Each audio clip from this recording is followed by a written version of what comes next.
Welcome to Rate or Reach. This is the podcast where we reach out to our school community and beyond to share the inspiring story of our raters. From the classrooms to the extracurriculars, we'll explore the people, events, and moments that make our district unique. Thank you for joining us. Let's dive on in and tell our Rater story.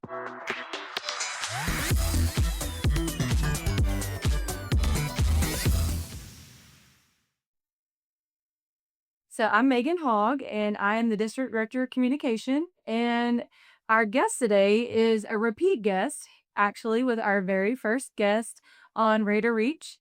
He and our admin team allowed me to have that creativity to jump into a new project, which is a podcast for the district, and kind of run with it. And so I guess it's been about 18 months.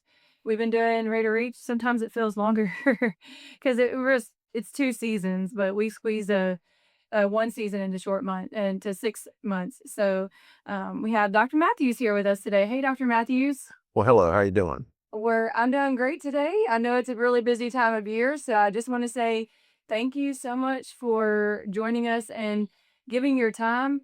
I know you probably have about 7 or 8 things left on your meeting agenda for today, and it's already the afternoon. So, All right. It's 2:00, and I'm wondering, have I had lunch yet? I haven't. The life of an administrator. That's right. Okay, so like I said, we started this podcast 18 months ago, and when I first interviewed you, you had only been in Lumberton for about 6 months, you and your family. So a lot of miles have been driven and walked, and a lot of life since then. So looking back now, what has stood out to you most about this community and district?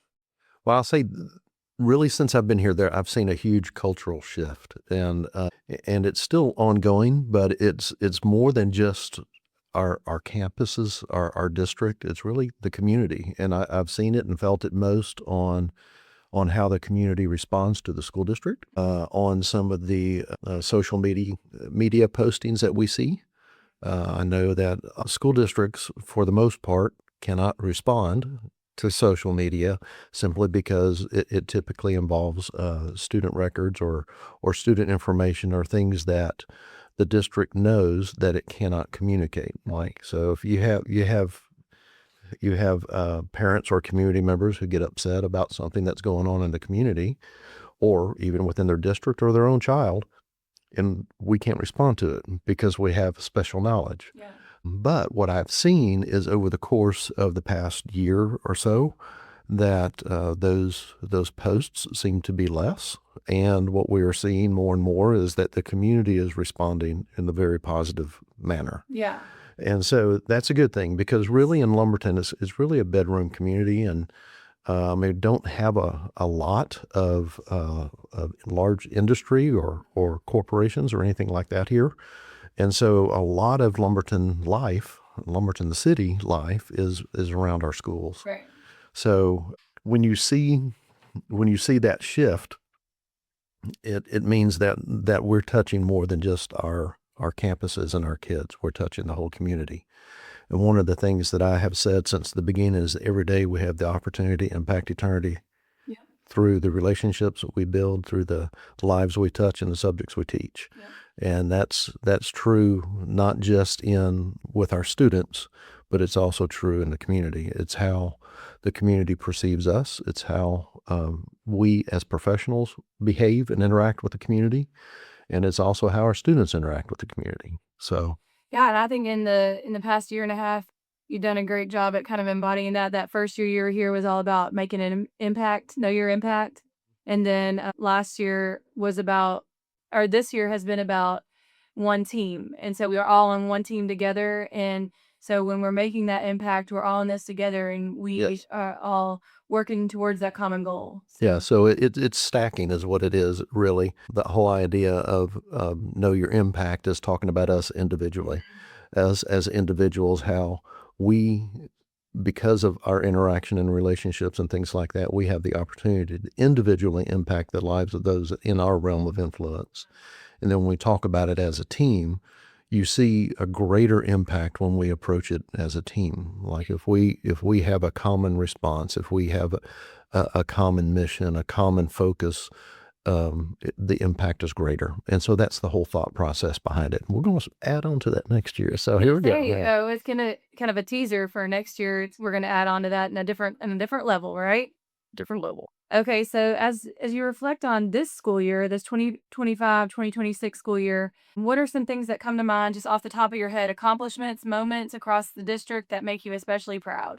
Well, and that's a little bit about what I was talking about, and you've been a big part of it, is the cultural shift and how we have been able to change how we communicate with the community and how the community communicates with us. And so that's kind of a shout out to you because, I brought you in as the communication director, I think it was about October that first year. And so the things that you've been able to do and put into place and how we've been able to engage the community has aided in that cultural shift. And so I think that's really kind of a big part of it. Another thing that we focused on just over the course of the past year or so is how we engage with the community, the whole idea of customer service. And I know it's still a work in progress. There's still some rough edges that we're trying to figure out how to navigate. But at the same time, it's the idea of how can we improve the community's experience with the school district, the students' experience with the school district, and the like, and trying to provide the best, if you will, feel goods, and because when you have that good relationship, you can build a really strong partnership. And that's really where we're trying to go with it. And then that was that saying that says they'll never care how much you know until they know how much you care. Exactly. So then when the kids and the parents know how much you care, then they're more willing to know what you know, and they can learn the things that they need to learn, which is what the school is here for. So That's it. all right. So we talk about the Lumberton way, and I put that in quotes, if you can see that in quotes. What is the Lumberton way, and what makes Lumberton ISD unique compared to other districts? Well, I think everybody thinks their school district's unique. What I can say about what I've seen in Lumberton, I've been involved in 3 different public school districts and a charter school and private schools as well. And the thing that I think that stands out the most to me is we got really great kids, and we have really great teachers. We have some, I will say, and you've heard me say this in the cabinet meetings and different things like that, this is the best team I've ever worked with. And I know you can testify that I've said that. And when I say that, I mean our administrative staff on every campus is fantastic. We have really exceptional teachers on every campus. And generally speaking, we really have really great kids. And we really have, Lumberton ISD is really set to excel. They really are. And it's taking advantage of that. It's knowing that propensity is there, and the opportunity is there, and then taking advantage of it. And that's what we're trying to harness that and really move forward in a positive way. I love that. So one of the biggest topics right now is long-range facility planning, and we just started this process. We're kind of in the middle of it, in the thick of things here with long-range facility planning. Can you share where those conversations are currently and what you hope the future could look like for students and our community? Oh, sure. Now, this might take the rest of our time. Okay, maybe just a short synopsis. Yeah. So the first meeting, we talked about our demographic report. Now, I didn't go in as great detail as our demographer did at the last school board meeting, but I did pull out some key points that showed what the district was looking like, what the community is looking like, how it has changed over the course of the years. We peaked back in the 22-23 school year as far as our student enrollment is concerned. But a little over 4,200, right? That's correct. But what our demographer was able to bring out some really interesting points, I think. Since 2010, the population of Lumberton, both the city and the ISD, has grown 60% of the over 65 age.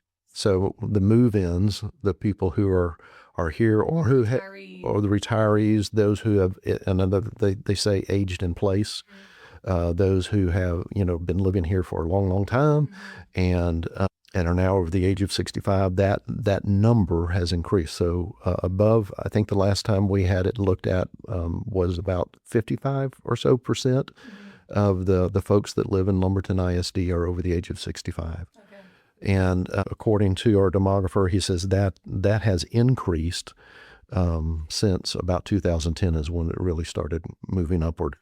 So that was really interesting. But what that means for us as a district is that our district is not going to grow because as far as a student population is concerned, because really need younger families in order to bring those kiddos in. Yeah. Yeah. So that's one of the things that came out of that demographic report. So we're really challenged on the number of students that we have, which of course impacts the amount of funding that we get, the number of teachers that we can have, the number of programs that we can support, and all the other things that go along with student population. Because really, there are two main drivers in public ed, and that is our property tax value, and also local property tax.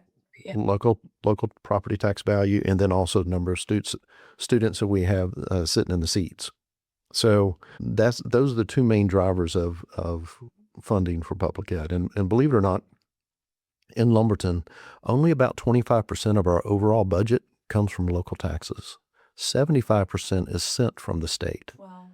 So even though we have really high property values here, as far as the ISD is concerned, we have the lowest tax rate, or second lowest tax rate in all of Hardin County. And so the most affluent, the most property-rich area in Hardin County, also one of the lowest tax rates, second lowest tax That's rate. a misconception for people. It is. And so as your property values go up, of course, the amount that's being taxed goes up. Now, of course, we've had some recent tax reform where homestead exemptions have gone up, but every time your homestead exemptions go up, that means less money coming to the school district, which strains the budget. And so which is interesting in how we planned out the long range facility planning committee, because the second meeting was budgeting 101. So school budget 101, where we talked about maintenance and operation, which is coming from the ad valorem taxes, which are property taxes,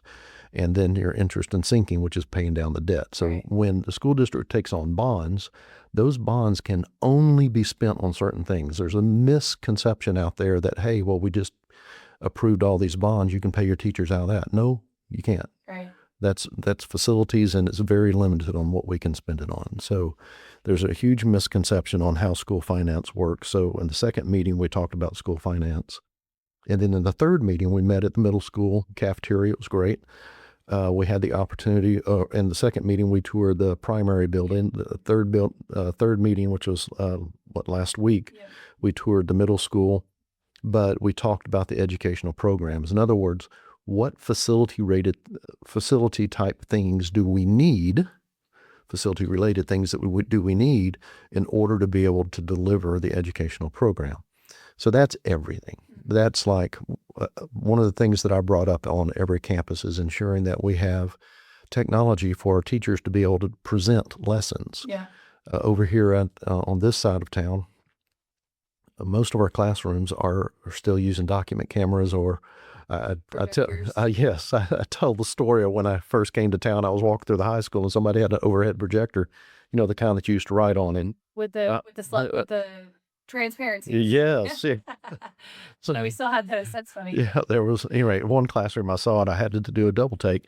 But no, there are ways that we can teachers can present the material and technology and such that can be much more interactive, but would also allow for the transference of knowledge with the kiddos. So that's one of the things that I brought up. So when I'm talking about educational program, that's part of it. Another part of it is, like if you think about our fine arts, our middle school is pushing well over 250 kids through one classroom for band. Yeah. And that's not even counting choir or No. anything else. Yeah, that's just band. And so you're trying to get all those kiddos in and out of that classroom. They are meeting in the hallways. They're meeting on the stage of the PAC. They're meeting in several different places just in order to be able to teach music.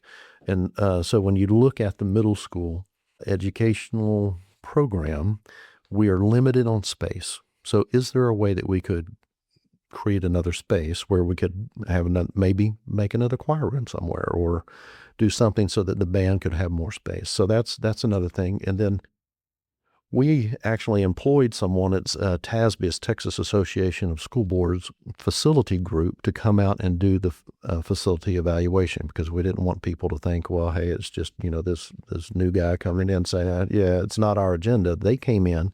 First thing that he said when he came back from the middle school was, do you realize you don't have an athletic facility for our middle school athletes? And Barely any, yeah. no weight room. So, I mean, those are things that they saw and pointed out to us. But so when you talk about educational program, it's everything from the classroom to classroom space to athletic facilities in order to be able to allow our kids to excel. Yeah. Well, that kind of moves us into the next question. And we kind of hit on this a little bit about finance and the challenges going on there. We talked about how we have a decrease in enrollment, and that directly affects our budget, our overall revenue that we receive from the state, because that's per student that we receive that money for. And it has to do with attendance as well. So how is Lumberton ISD continuing to move forward? Like, what's the strategic plan there while prioritizing students and staff? Because we still have to pay our staff. We still have to fund the educational programs that we need. Mm-hmm. So what are some things there? I know this is kind of a hard conversation right now because we're trying to figure that out. It is, and it is something that we've been wrestling with. Of course, we wrestle with it every time, about this time of year, every year. But with less money coming in, well, also less students, the demographic report, as well as we can see it in our own numbers, our student population is decreasing from grade level to grade level. So we can reduce the number of staff. We can reduce the number of teachers. We've eliminated several positions at central office level as well over the course of the past couple of years. So reduction of teachers, reduction of staff, central administration, our maintenance staff, we have 2 positions that we're not rehiring this year. We have, I'll give it to our transportation team. Over the course of this year, they've actually consolidated some routes. Right. And so we've had to look at how can we take the money that's allotted to us and ensure that we have high quality teachers in every classroom, that we are able to give teacher or educator, I want to say, when I say teacher, I'm meaning every educator, everybody in the district, a little bit of a bump every year, because we know the cost of living is going up. Right. It is. Insurance goes up every year. I said before, it feels like every year it's going up. And so we're doing the best we can to try to give everybody those raises so that they are staying up with the cost of living increases. Right. But at the same time, we have a reduction of money. Yeah. So it's a very delicate balancing act that we're trying to do. And so, there are ideas out there that the school board is wrestling with, that we're talking with them about, that could be things that could increase revenue for us.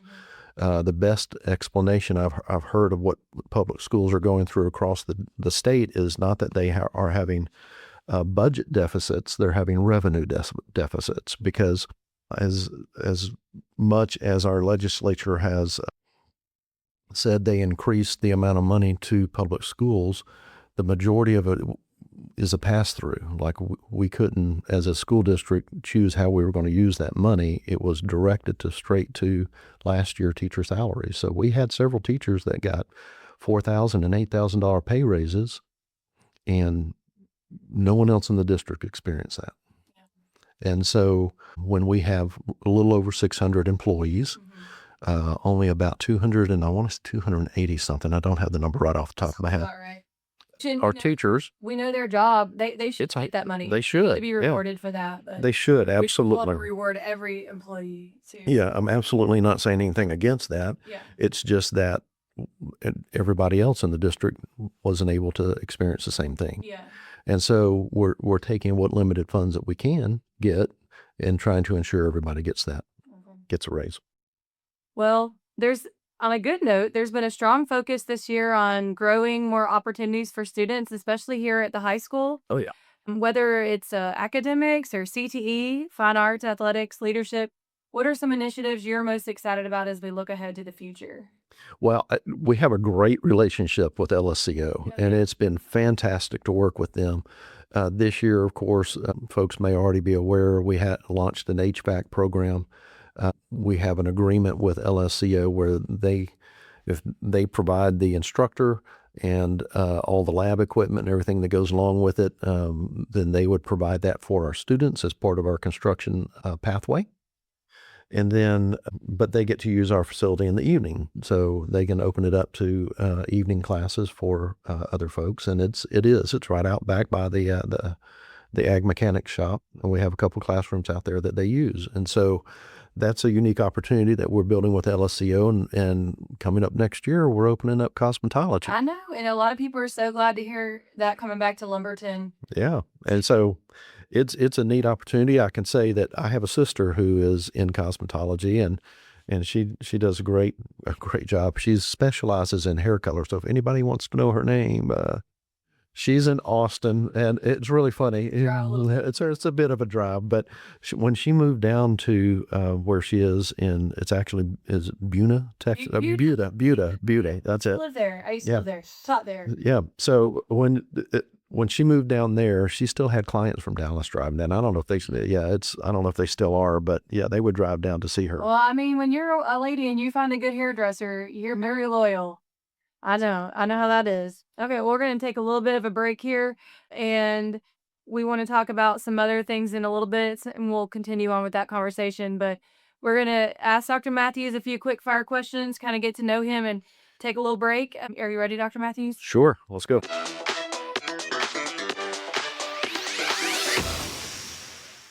Okay. One word. I need one word that you could use to describe this school year. What would it be? Fast. Holy cow. It was this year. Oh my gosh, this year went by so fast. Oh my gosh, I know. Yeah. Okay. What's one hidden gem program, tradition, or thing happening in Lumberton that more people need to know about? Oh man. So, and Mr. Edgerton said this. His opening words. We did the top 10 dinner for the seniors. Oh my word, that is a must see experience program. It's when they have the top 10 students, graduates, The top 10 ranked. who are top 10 ranked, and then the staff chooses 10 students. Those students get to choose an educator that influenced or impacted their life over the course of the years, Yeah. and they recognize them at this dinner, and it is moving. Yes, it is so great. It's one of those things where you're like, oh, that's why we do what we do. That's right. It's your why. When I say we impact eternity, every single one of those speeches was impacting eternity. Yeah. Just the difference they made. Hey, I've been on the other end of it as the teacher. It's been recognized. It is a very impactful and it's one of those milestones that you remember for sure in your career. So I agree. It's great. Okay, so if you could go back and give your first year superintendent self, you're just finishing out year 2. Yes. If you could go back to first year superintendent self, if you could give yourself one piece of advice, what would you give yourself? What would you say to yourself? Well, I followed this advice, and it absolutely is true. Is never underestimate the power of relationships. Oh yeah, that's good. Yeah. And so when I came in that first year, I did everything that I could that within the time allotted me to be able to connect with people, including brown bag lunches. I do Advisory. a student advisory group, have a teacher advisory group. I got a parent advisory group. I engaged with the chamber. I engaged with the Rotary. Yeah.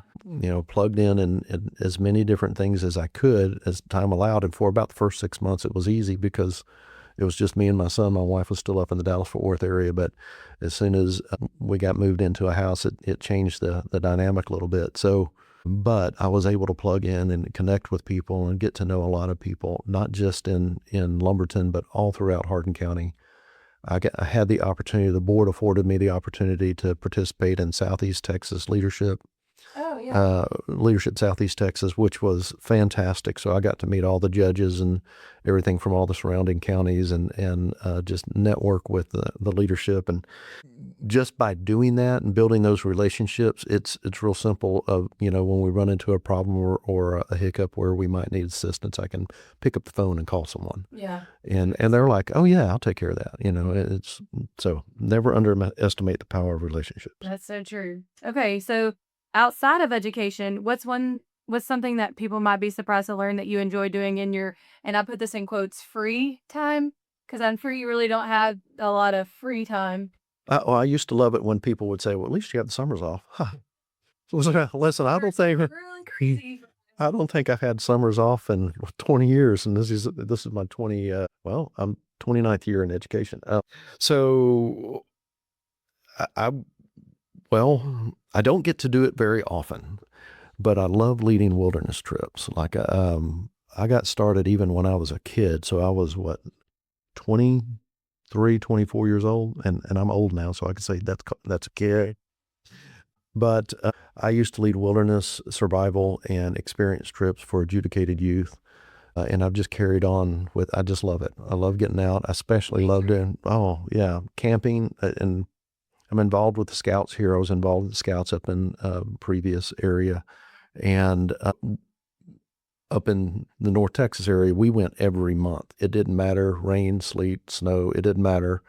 We went camping. And it's not as active here, but I do miss going out on all those camping trips, just quite frankly, hanging out in nature and just being present. So that I miss that, but that's one of those things that if I had a little bit more flexibility in my calendar, I'd do more often. Yeah. All right. I love that. We love to travel, and national parks are a favorite in my family too. So, all right. So finish this sentence. The future of Lumberton ISD is I would say exciting. okay. Like, look, you look at the potential that we have here, even with the monetary struggles and everything that we're going through, but every school district's going through. Yeah. It is exciting what's ahead. I mean, the partnership with LSCO, I can't brag enough about it. We have some folks that we engage with there, and I'm excited for Mr. Edgerton moving up and picking up that CCMR, CTE, federal programs component. Don't get me wrong, Miss Mouton has done a fabulous job, and we're going to missed very much. Wonderful, wonderful lady, and incredible visionary for the CTE program. But excited Mr. Edgerton's moving in because he has engaged with them all along, been engaged in the process, had those conversations, talked with about different programs that we can have in the future, and all those. So I would say that's exciting. It's exciting to see the direction that we're going with our academics right now.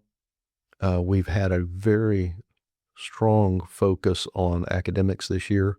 I think any teacher listening, any teacher listening to this podcast would go, "Oh, yeah, amen." I think might get charismatic and start dancing around, but Well, we were praying. praying, yeah. The scores come in soon.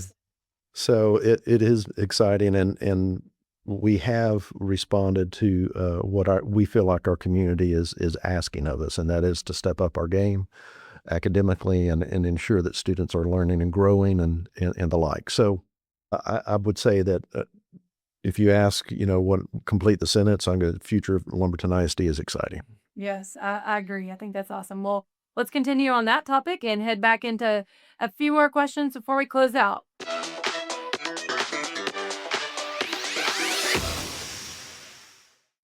All right. So we talked about earlier in this podcast, Rate or Reach. That's this podcast that we've been doing. It's our audio podcast. We have our Better Together video podcast that we started this year for parents and for people who are directly connected with our students. But Rate or Reach was spent the last two seasons helping our listeners to get to know the people behind Lumberton ISD. From we had transportation, maintenance, teachers, students, district leadership. What do you think about that? Like, why do you think that was important to tell those stories? How does that matter to our community? Well, I think it matters because the community only hears what they hear. Yeah. They only know what they hear. Given. Right. And while even previous to you moving into this chair, we had a fantastic communication director who we're still in contact with. She's lovely in the education world. Oh, she is.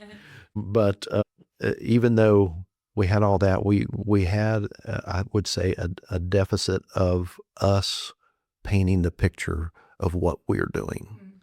The community was painting the picture of what we were doing. And as I mentioned earlier, that when I came, there was a really negative perception of the district, generally speaking, by what you saw on social media. And I think with us telling our story, having these podcasts, engaging, and I mean, we've shifted our communication tool over to Parent Square, which comes with its challenges as well. But it's We're still navigating through that. but we have a main avenue for communication with parents now, and it's not Facebook anymore, right? Facebook is really a place to point to either the website or to Parent Square or other communication avenues that we use. But what I would say about what we're doing is we're trying to create or streamline communication so that no one can say, I didn't know. And I think we've done a good job at that. I think so too. And one thing that has been something I did not anticipate from doing Read or Reach, but has definitely been a strong point is the positive difference it's making within our employees and our staff. It's given them a chance to be feel valued and I wouldn't say seen because they're not really seen, but heard. And one thing I really like from the historical perspective is that now we have all these conversations on how we operated and what was going on in 2025 and 2026. We have it recorded for historical purposes so that we can always look back on it and see, "Oh, that's how it was then," or you're how it was, and I feel like that's really cool from a historical perspective. So that's something that's really exciting. But I think we're going to turn a little page, Raider Reach. We've been talking in our leadership meetings about really wanting to increase student involvement and student produced work here because we have such a ripe ground for producing that here with our new CTE building and some fabulous teachers and instructors partnerships that we have. So we are wanting more student produced work, and part of that is with Rate or Reach. So we're gonna next fall transition into more of a student produced podcast guided by some of our CTE teachers. And what excites you most about students taking the reins and becoming storytellers? Well, really, I would love to see more student engagement in a lot of different areas. So it's nice to be able to have some sort of showcase out of every one of the programs that we have, right? Yeah. Again, it comes back to what does the community know of us, right? And with students engaging in the creation of the Rate or Reach, or even if we at some point in time turn over the Better Together, Right. it's engaging the students in actual production. This is something that they can put on their resume and walk away with. They can have that as things that really, it will go for both their college transcript and for the professional resume at some point in time in the future. But it's one of those things that our students get to be showcased. Yeah, and that's what we're all about as our students. That's And exactly the it. public doesn't want to see us or hear No. from us as much as they want to hear from the kids. Oh, absolutely. Let's be honest, so Yeah. I think that's so great too. Well, so we're about to close here. I did want to give a few stats because I'm going to be kind of signing off from more of a management and producer role here. I'm still going to be helping out when needed, but and we'll give you some more information on what that's going to look like next fall. So we'll definitely be communicating that out. But in the last year, we've had 65 episodes. 2 years, well, year and a half, 65 episodes, at least 65 episodes. And I looked this morning and we've had almost 4,000 downloads. So, I mean, we knew we weren't going to be out there setting records, but we really just wanted to give a chance to tell the story, document it, and to let those stories be there. And we still do get positive feedback from Rate or Reach, Better Together, things like that. So we're excited about what that's going to become and what the students and staff here are going to take that to do and creatively produce. So Well, I would just say, you know, we're on the heels of Jefferson Fisher, right? Okay. Don't make me feel young, like too young. What's No, Jefferson Fisher? he's got he gets 6 million views a day, I think. Oh, yeah. No, I do not want that because That may be over exaggeration. He may have that many followers, but okay. no, we're trying. So, Yeah, nobody's been knocking down my door to want to go nationally syndicated. But that's okay. Well, I don't have time for that. But all right. Well, as we close another school year, we're going to be graduating about 275 seniors next Friday. By the time this airs, I think it's going to be almost like the next day or next couple of days. We look forward to the future of this district. And one more time, you know, what's the message you want to leave with our students, staff, and families? I would say that my message is this, and it's not just about education, it's about life, right? Every day we have the opportunity to impact eternity through the relationships we build.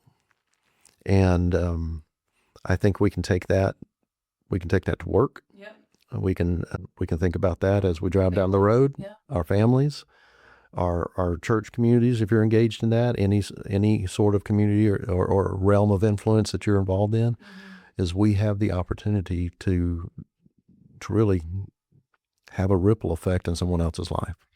And so when you look at your life and look at what you're doing, just know that to someone you impact their lives. And so it really goes beyond education. It's not just about it's about what we get to do every day in our lives. Because I think that everyone listening would say that they want to get to a place in their life where they know that their life meant something. Right. And if you take that with you as you walk out the door and realize that how you choose to interact with people could have a ripple effect that you'll never see. Right. Yep. You're right. Well, I think that's a really great word to leave with. And I just want to tell you, thank you for joining us. Again, I know you have a busy day and a busy few weeks here as we close out the end of the school year, but I appreciate you and the leadership you brought and really instilling those values of it's more than just education, but it's about a positive impact. And It's a way of life. yeah, that's right.